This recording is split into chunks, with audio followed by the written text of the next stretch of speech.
Pi B.Lallawmzuali hi an pa pula hriat renganin kumsang ni som panga khan anin neya tuna hen fanau mal somna duom tak tak hmeichhe pathum lai mai an nei to ni ramhlun sauta anu le patenen chuan an ko sahowa anu hi elarema sui parna thok ani a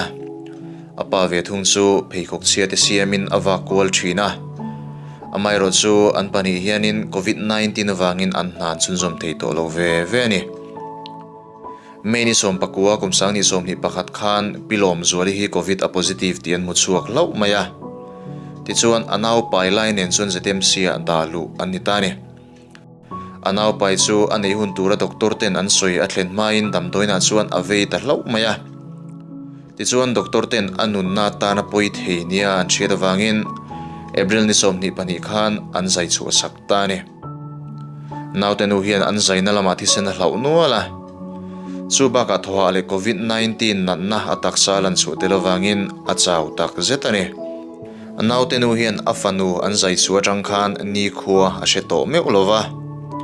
Tichuan ICU a oxygen le ventilator manga thok tir ni in doctor te punan thei to pan han chu a amai ro chu ana hi ana emani vandoi thlak takin jun nili kumsang ni som ni pakhat zandar kwale chan ve khan afa hmeichhe pathum te le apasal te chu chatuan ram alo pan santani Pi Lawmzuali hian a fanu hmel a hman lova a fanu pon anu hmel a hman tabik lawani an pa chu suman har sat em awangin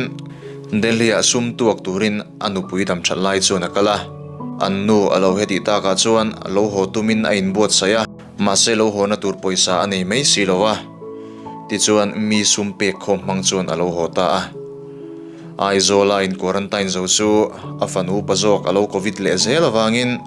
tuna hen triple C an pa fa chuan anom mek ani chu heta hen ting anom top mai si nang la chuan inu thi ti poisa lo in mutui em mai bak si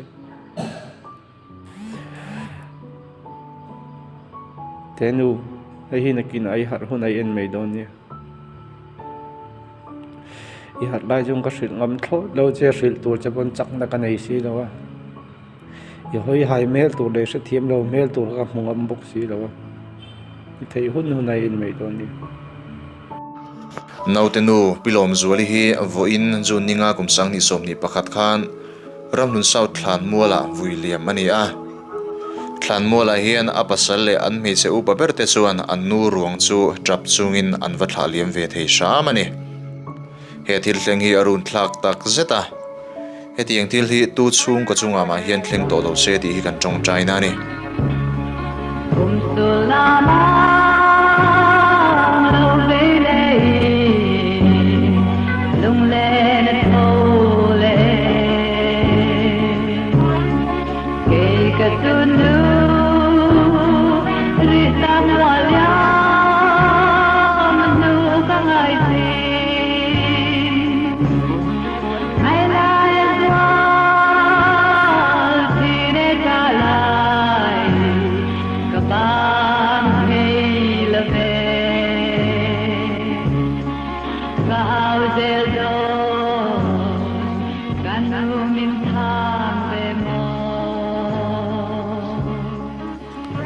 mi chanem ngai engemaw zate chuan zo inspiration ron be popin an puala ve bur khon sak turin rotna an lo thlena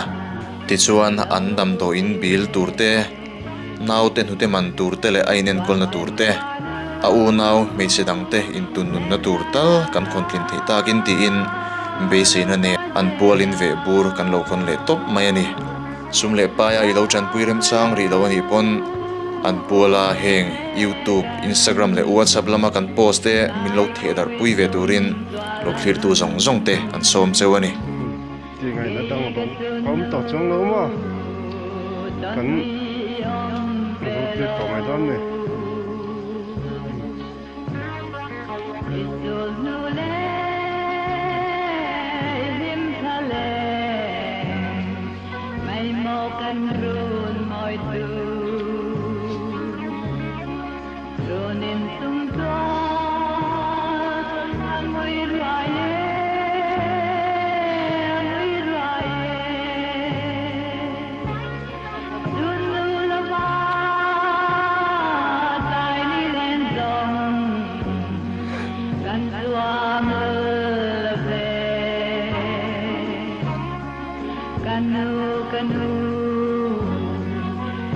Thei